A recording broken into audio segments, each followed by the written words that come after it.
پہلا محراب پہ سجدوں کا بٹھا دو ورنہ ارے کفر اللہ کے دربار میں آ جائے گا۔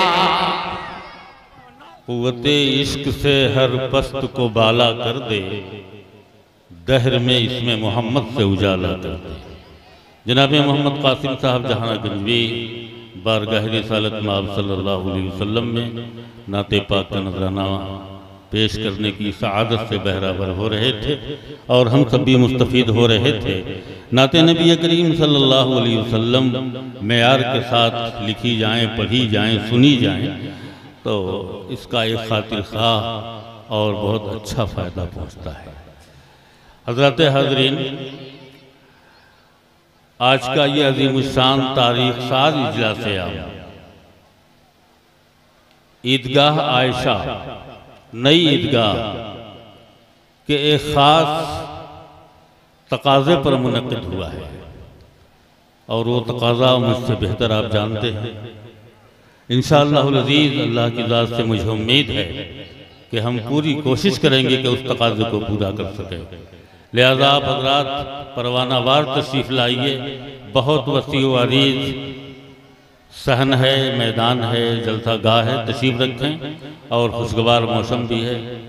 اور اب میں صدر محترم جو آج کی عظیم الشان جلسہ عام کے صدر گرامی حضرت مولانا غلام محمد صاحب قاسمی، استاذ حدیث مدرسہ عربیہ رحمانیہ ولید پور، ان سے ادب و احترام کے ساتھ گزارش کرتا ہوں تشریف لے آئیں اور خطبہ صدارت سے ہم سب کو نوازیں۔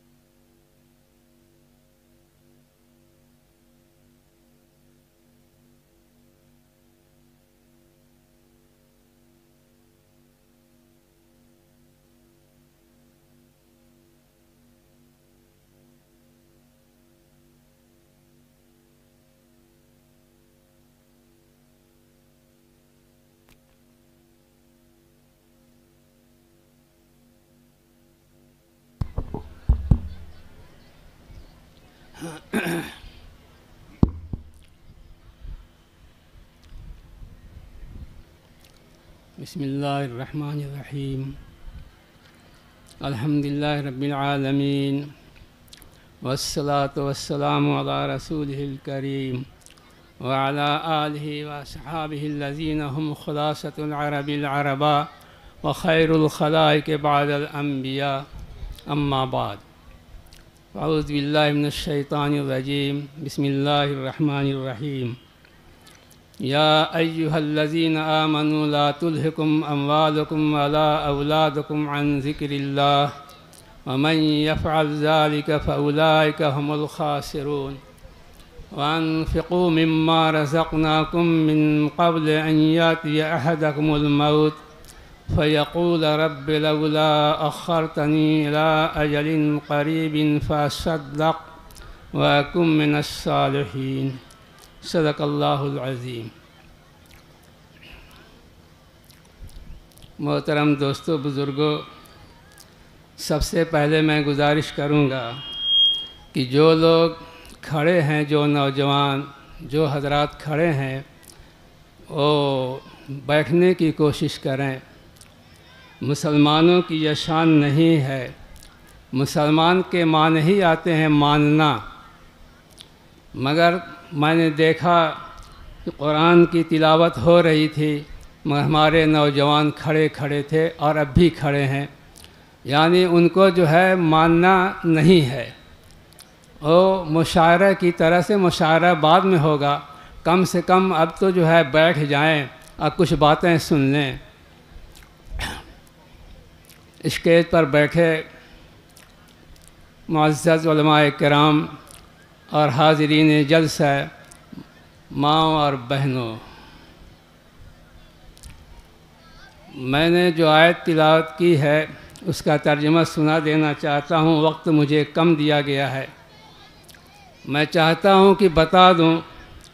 اللہ تعالیٰ فرماتے ہیں یا ایھا الذین آمنوا لا تلھکم اموالکم ولا اولادکم عن ذکر اللہ، کہ اے ایمان والو، اے مسلمانوں، تم کو تمہارے مال، تمہاری اولاد اللہ کی یاد سے غفلت میں نہ ڈالے۔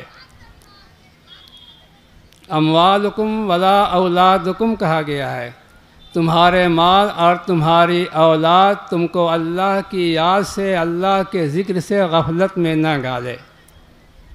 انسان عموماً مال کے جد و جہد میں، مال حاصل کرنے میں، کوشش کرنے میں، اولاد میں مشغول رہتا ہے اور اللہ کو بھلا دیتا ہے، یہاں تک کہ پنجگانہ نماز جو فرض ہے اس کو بھی ادا نہیں کرتا ہے۔ اور اسی کو کہا جا رہا ہے کہ اے مسلمانوں، یا ایھا الذین آمنوا، خطاب مسلمانوں کو ہے، ایمان والوں کو ہے کہ اے مسلمانوں، تم کو تمہارے مال، تمہاری اولاد اللہ کے ذکر سے، اللہ کی یاد سے غفلت میں نہ ڈالے۔ اور آگے ہے وَمَن يَفْعَلْ ذَلِكَ فَأُولَٰئِكَ هُمُ الْخَاسِرُونَ، جو شخص ایسا کرے گا وہی لوگ گھاٹے میں رہیں گے، نقصان میں رہیں گے، خسارے میں رہیں گے۔ یہ اس کا ترجمہ ہے۔ جو لوگ مال اولاد کے چکر میں پڑ کر کے اللہ کی یاد سے بھول جائیں گے، غافل ہو جائیں گے، وہی لوگ خسارے میں رہیں گے۔ اور آگے کہا گیا ہے وَأَنفِقُوا مِمَّا رَزَقْنَاكُم مِّن قَبْلِ أَن يَأْتِيَ أَحَدَكُمُ الْمَوْتُ، کہ تم خرچ کر لو۔ وَأَنفِقُوا مِمَّا رَزَقْنَاكُم، مال ہم نے دیا ہے، دولت ہم نے دی ہے، جو کچھ ہم نے دیا ہے اس میں سے خرچ کر لو۔ من قبل ان یاتی احدکم الموت، اس سے پہلے کہ تم میں سے کسی کو موت آئے، موت آنے سے پہلے خرچ کر لو۔ فیقول رب لولا اخرتنی الی اجل قریب، جب موت آ جائے گی اس وقت انسان کہے گا، مسلمان کہے گا، کیونکہ خطاب مسلمانوں کو ہے کہ اے میرے رب، مجھ کو تھوڑی دن کے لیے مہلت کیوں نہیں دے دی، تھوڑے دن کے لیے مہلت کیوں نہیں دے دی، تاکہ میں صدقہ خیرات کر لیتا، اللہ کے راستے میں خرچ کر لیتا۔ مگر اس کے بعد جو ہے مہلت نہیں دی جائے گی۔ تو خرچ کرنے کا حکم دیا گیا ہے کہ وقت سے، مرنے سے پہلے خرچ کر لو۔ وَأَنفِقُوا مِمَّا رَزَقْنَاكُم مِّن قَبْلِ أَن يَأْتِيَ أَحَدَكُمُ الْمَوْتُ، خطاب مسلمانوں کو ہے، کفار کو نہیں ہے، مشرکین کو نہیں ہے۔ یہ مسلمان مرنے سے پہلے یہ کہے گا۔ ہر مسلمان جو اللہ کے راستے میں خرچ نہیں کرتا ہے، وسعت ہونے کے باوجود، مال ہونے کے باوجود، ضروریات میں خرچ ہونے کے باوجود جو بچ گیا ہے اس کو اللہ کے راستے میں خرچ نہیں کرتا ہے، وہ مرنے سے پہلے یہ کہے گا کہ رب لولا اخرتنی، اے میرے پروردگار مجھے مہلت کیوں نہیں دی، الی اجل قریب، تھوڑے دن کے لیے، فاصدقت، میں صدقہ کر لیتا، واکن من الصالحین، اور میں صالحین نیک لوگوں میں سے بن جاتا۔ میرے دوستو بزرگوں، وہ دن آنے سے پہلے ہم کو خرچ کر دینا چاہیے۔ میں بتا دوں محترم حضرات، میں بتانا چاہتا ہوں کہ مال کے اندر دو صفتیں ہیں، یہ احب الاشیاء بھی ہے اور ابغض الاشیاء بھی ہے۔ مال سے محبت کس کو نہیں ہوتی ہے؟ مال محبوب چیز ہے، ہر شخص کو مال جو ہے پیارا ہوتا ہے، اور اسی مال ہی کے حاصل کرنے میں سب کچھ لٹا دیتا ہے، اپنا جو ہے اپنی تندرستی، صحت خراب کر لیتا ہے، اسی مال ہی کے حاصل کرنے میں چوری ڈکیتی کرتا ہے، رشوت لیتا ہے، سب کچھ تو مال ہی کے حاصل کرنے میں سب کچھ کرتا ہے۔ تو مال کے معنی میلان طبیعت کا میلان ہر شخص کو ہے مال کی طرف، کوئی بھی ہو مال کی طرف ہر شخص کا میلان ہوتا ہے، رجحان ہوتا ہے، یہ سب سے زیادہ محبوب چیز ہے۔ لیکن اس کے اندر یہ بھی صفت ہے کہ ابغض الاشیاء بھی ہے، ناپسندیدہ چیز بھی ہے۔ اسی کے ذریعے سے تو قارون ہلاک ہوا، جو کلام پاک کے اندر اللہ تعالیٰ کا ارشاد ہے، اسی کے ذریعے تو قارون ہلاک شد کہ چہل خانہ گنج داشت، نوشیروان نمرد کی نامے نکو گزاشت۔ قارون ہلاک ہو گیا، زمین کے اندر دھسا دیا گیا، اسی وجہ سے تو کہ موسیٰ علیہ السلام نے اس وقت اس کو زکوٰۃ نکالنے کا حکم دیا، اور زکوٰۃ نکالنا اس کے اوپر بھاری ہو گیا، نتیجہ یہ ہوا کہ اس کو زمین میں دھسا دیا گیا۔ تو یہ جو ہے ابغض الاشیاء بھی ہے۔ میرے دوستو بزرگوں، آج جو ہم کو ضرورت ہے اس ضرورت کے مطابق ہم کو خرچ کرنا ہے۔ دیکھیے، سب سے پہلے تو انسان مال جو حاصل کرتا ہے سب سے پہلے اس کی ذات ہے، اپنی ذات پر خرچ کرے، بیوی بچوں پر خرچ کرے، ماں باپ پر، بھائی بہنوں پر، اور ضرورت مند رشتہ داروں پر خرچ کرنا ہے۔ خرچ کرنے کے بعد جو بچ جائے اس کو اللہ کے راستے میں خرچ کرنا ہے، یا غریبوں کو، فقیروں کو، مدارس پر، مساجد پر، مکاتب پر، جہاں جہاں ضرورت پیش آئے اس کو خرچ ہی خرچ کرنا ہے، اور اسی میں بھلائی بھی ہے۔ مال کو اپنے پاس وسعت ہونے کے باوجود مال کو روک کر رکھنا، یہی تو بخل ہے، اسی کو کنجوسی کہا جاتا ہے۔ اور بخل جو ہے بہت ہی خراب چیز ہے۔ ایک آدمی کے اندر 100 اچھائیاں ہوں، بھلائیاں ہوں، لیکن اگر وہ بخیل ہے، کنجوس ہے، تو ساری اچھائیوں اور خوبیوں پر پانی پھیر دیتا ہے، اگر وہ بخیل ہے تو۔ ایک آدمی کے اندر 100 برائیاں ہوں، لیکن اگر وہ سخی ہے تو 100 برائیاں بھی جو ہے اس کے نزدیک ہیچ ہو جاتی ہیں، لوگ اس کو اچھا سمجھتے ہیں۔ تو بخیل آدمی جو ہے دنیا میں بھی بدنام ہوتا ہے، رسوا ذلیل ہوتا ہے، اور مرنے کے بعد تو ہونا ہی ہونا ہے۔ کتنا خرچ کرنا ہے؟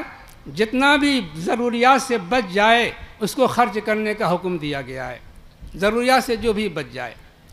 دیکھیے میں بتاؤں، ایک آدمی کے پاس 10 روپے ہے، 10 روپے میں سے 1 روپیہ خرچ کر رہا ہے۔ ایک آدمی کے پاس 100 روپے ہیں، 100 میں سے 10 روپیہ خرچ کر رہا ہے۔ ایک آدمی کے پاس 1000 روپے ہیں، اس میں سے جو ہے 100 روپے خرچ کر رہا ہے۔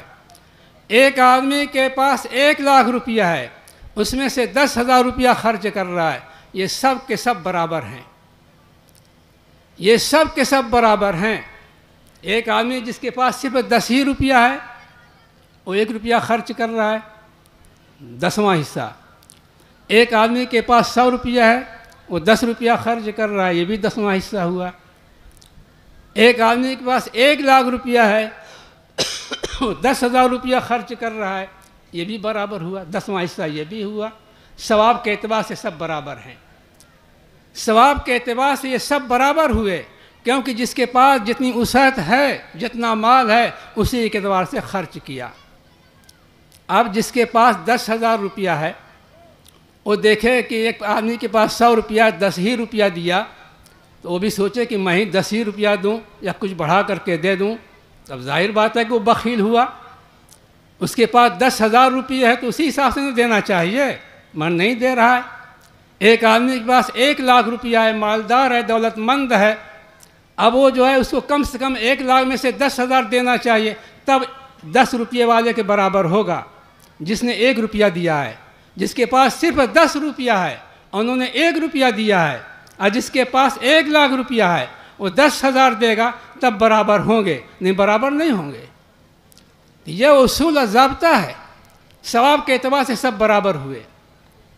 تو محترم حضرات، میں کہنا چاہتا ہوں کہ وسعت اگر ہے تو وسعت کے اعتبار سے دینا چاہیے۔ یہ نہیں کہ دیکھ رہے ہیں کہ آدمی جو ہے بیچارہ 100 روپیہ دے دیا، ایک شخص دینے کے لائق ہے 10,000، تو وہ بڑھا کر کے 200، 300، 500 کر دے، جس سے نہیں کام بننے والا ہے۔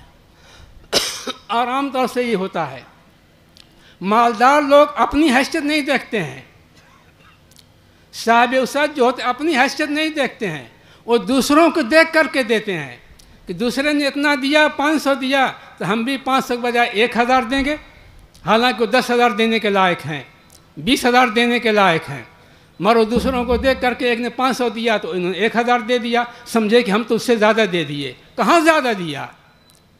کہاں زیادہ دیا؟ وہ بخیل ہے، وہ مالدار کنجوس وہ ہے کہ ہے اس کے پاس 10,000 دینے کے لائے، مگر یہ ہے کہ دے رہا ہے 500 1,000 دے رہا ہے۔ تو میرے کہنے کا مقصد یہ ہے محترم حضرات، آج جو ہے سخت ضرورت ہے، عائشہ عیدگاہ کے اوپر جو ہے سخت ضرورت ہے، جیسا کہ اشتہار کے ذریعہ، اعلان کے ذریعہ، ناظم جلسہ کے ذریعہ آپ حضرات کو معلوم ہو گیا کہ سخت ضرورت ہے اس کے اوپر، 7-8 لاکھ کا خرچ ہے۔ آپ حضرات دل کھول کر اسی حساب سے تعاون کریں، نقد تعاون کریں، میٹیریل کی ضرورت نہیں ہے، نقد تعاون کی ضرورت ہے۔ ماں بہنوں سے گزارش کروں گا کہ وہ جو ہے کپڑے نہ دیں، کیونکہ کپڑا کوئی خریدتا نہیں ہے اس زمانے میں، اور عام طور سے عورتوں کی عادت یہ ہوتی ہے کہ جو کپڑے پسند نہیں ہوتے ہیں وہ مسجد مدرسے پر دیتے ہیں، وہی دیتی ہیں، جو اپنے کو پسند نہیں کرتی ہیں وہی دیتی ہیں، اور اس کو کوئی لیتا نہیں ہے، کتنی نیلامی کی جائے کوئی لے ہوگا نہیں۔ ہماری مسجد میں بھی پڑا ہوا ہے، مسجد صدیق اکبر پر بھی ایک گٹھر کپڑا پڑا ہوا ہے، کوئی لینے والا نہیں ہے۔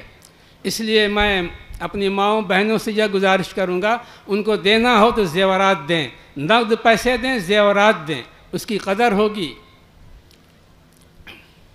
ایک موقع پر، عید کے موقع پر رسول پاک صلی اللہ علیہ وسلم کا گزر ہوا عورتوں پر، تو رسول پاک صلی اللہ علیہ وسلم نے عورتوں کو مخاطب کر کے کہا، یا معاشر النساء تصدقن، اے عورتوں کی جماعت تم صدقہ زیادہ کیا کرو۔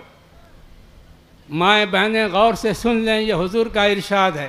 آپ نے فرمایا، یا معاشر النساء تصدقن، اے عورتوں کی جماعت تم صدقہ زیادہ کیا کرو۔ فإن الصدقۃ تطفی غضب الرب، کہ صدقہ جو ہے اللہ تعالیٰ کے غصہ کو ٹھنڈا کر دیتا ہے، بجھا دیتا ہے، ختم کر دیتا ہے۔ اس لیے کہ میں نے دیکھا کہ عورتیں جو ہے جہنم میں زیادہ ہیں، عورتیں جہنم میں کثرت سے ہیں مردوں کے مقابلے میں۔ عورتوں نے پوچھا، لما یا رسول اللہ، ایسا کیوں ہے؟ تو حضور نے جو جواب دیا، اگر کہا جائے تو صحیح بھی ہے، لیکن ماؤں بہنوں کو تکلیف بھی ہوگی، مگر حقیقت ہے کہ حضور کا یہ ارشاد ہے، حضور نے یہ فرمایا، اس لیے کہ تم شوہروں کی ناشکری بہت زیادہ کرتی ہو، شوہروں کی ناشکری بہت زیادہ کرتی ہو۔ اور خود حضور ہی کا یہ ارشاد ہے کہ شوہر بیچارہ زندگی بھر تمہاری ناز برداری کرے، ساری ضروریات پوری کرے، ایک مرتبہ بھی خلاف طبع منشا کے خلاف کوئی بات ہو گئی تو تم یہی کہتی ہو کہ جب سے میں اس گھر میں آئی مجھے تکلیف ہی تکلیف ہوئی، آرام نہیں ملا۔ ہمارے مفتی صاحب نور اللہ مرکزو، مفتی یاسین صاحب نور اللہ مرکزو یہ کہتے تھے کہ ارے بہنی مت پوچھ، جب سے چوکٹ نہ کھیوں جرتا بیتا، ماں باپ نے کھباڑ میں جو ہے مجھ کو جھونک دیا۔ یہ عام طور سے عورتوں کی زبان پر یہ رہتے ہیں، جس کا جی چاہے تجربہ کر کے دیکھ لے، مشاہدہ ہے، یہ سب جانتے ہیں۔ اسی لیے یہ حدیث ہے، حضور فرماتے ہیں کہ جس عورت کو بھی یعنی شوہر بیچارہ زندگی بھر ناز برداری کرے، ساری ضروریات پوری کرے، مگر اس کے باوجود ایک مرتبہ بھی اگر تکلیف پہنچ جاتی ہے تو کہتی ہیں کہ کبھی مجھ کو آرام نہیں ملا۔ یہ ان لوگوں کا حال ہے۔ تو حضور فرماتے ہیں کہ یا معاشر النساء تصدقن، اے عورتوں تم صدقہ کثرت سے کیا کرو، اس لیے کہ صدقہ جو ہے اللہ تعالیٰ کے غصہ کو ٹھنڈا کر دیتا ہے، بجھا دیتا ہے۔ میں نے جہنم میں عورتوں کو زیادہ دیکھا ہے۔ اس کے بعد رسول پاک صلی اللہ علیہ وسلم جو آگے بڑھے، پیچھے سے حضرت بلال رضی اللہ تعالیٰ عنہ رومال کپڑا لیے ہوئے تھے، چندہ کر رہے تھے۔ عورتیں اپنے بالیاں، کان کے زیور اور جو ہے گلے کے زیور وغیرہ نکال کر دیتی تھیں۔ تو یہ ہے معاملہ۔ تو عورتوں کو یہ چاہیے کہ زیادہ سے زیادہ صدقہ کیا کریں، مگر یہاں بھی معاملہ دیگر گوں ہے۔ عورتیں جلدی صدقہ کرنا نہیں چاہتی ہیں، دیں گے بھی تو بہت تھوڑا سا دیں گی، اور بھی بیچارے شوہروں ہی سے مانگ کر کے لاتی ہیں۔ یہ نہیں ہوتا کہ اپنے پاس جو کچھ ہے وہ بھی صدقہ کریں، وہ نہیں، جلدی نہیں صدقہ کرتی ہیں۔ زیور پر تو آنچ نہیں آنے دیں گی جلدی۔ کب صدقہ کرتی ہیں؟ جب مرنے لگتی ہیں، جب موت کا وقت آتا ہے تب کہتی ہیں مرنے سے پہلے پہلے کہ یہ فلاں مدرسے پر دے دیا جائے، فلاں مسجد پر دے دیا جائے، فلاں غریب کو دے دیا جائے۔ میں نے کئی مرتبہ کہا کہ مرنے سے پہلے پہلے صدقہ کرو تندرستی یا صحت کی حالت میں۔ مرنے کے وقت تو مال جو ہے دوسرے کا ہو جاتا ہے، ورثہ کا ہو جاتا ہے۔ اگر وصیت بھی کریں گی مرنے کے وقت تو وصیت بھی تہائی مال میں نافذ ہے۔ اگر 9 روپیہ ہے مثال کے طور پر 9 روپیہ دینے کی وصیت کیا ہے یا 300 روپیہ دینے کی وصیت کیا ہے تو 100 روپیہ میں وصیت نافذ ہوگی، اس سے زیادہ میں نہیں۔ 300 نہیں دیا جائے گا۔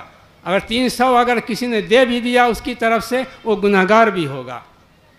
وصیت صرف تہائی میں نافذ ہوتی ہے، صرف 100 روپیہ۔ اگر 300 ہے تو 100 روپیہ، 9 روپیہ ہے تو 3 روپیہ، بس اسی میں وصیت نافذ ہوگی۔ تو عورتیں تو جلدی جو ہے صدقہ کرتی نہیں ہیں، کریں گے بھی تو مرنے سے پہلے پہلے صدقہ کرتی ہیں، وصیت کرتی ہیں کہ یہ میرا زیور جو ہے نا مسجد پر دے دیا جائے، مدرسے پر دے دیا جائے مرنے سے پہلے پہلے۔ حالانکہ وہ وقت ایسا ہوتا ہے کہ وہ سب مال وارثوں کا ہو جاتا ہے۔ وصیت بھی کریں گی تو تہائی مال کے اندر وصیت نافذ ہوگی، اس سے زیادہ میں نہیں۔ مرد حضرات کے لیے بھی یہی حکم ہے، عورتوں کے لیے بھی یہی حکم ہے۔ تو آج جو ہے ضرورت کی چیز ہے، خرچ کرنے کی چیز ہے، زیادہ سے زیادہ تعاون کی ضرورت ہے، مدد کرنے کی ضرورت ہے۔ اللہ تعالیٰ آپ حضرات کو توفیق عطا فرمائے، زیادہ سے زیادہ جو ہے تعاون کرنے کی کوشش کریں۔ وآخر دعوانا الحمدللہ رب العالمین۔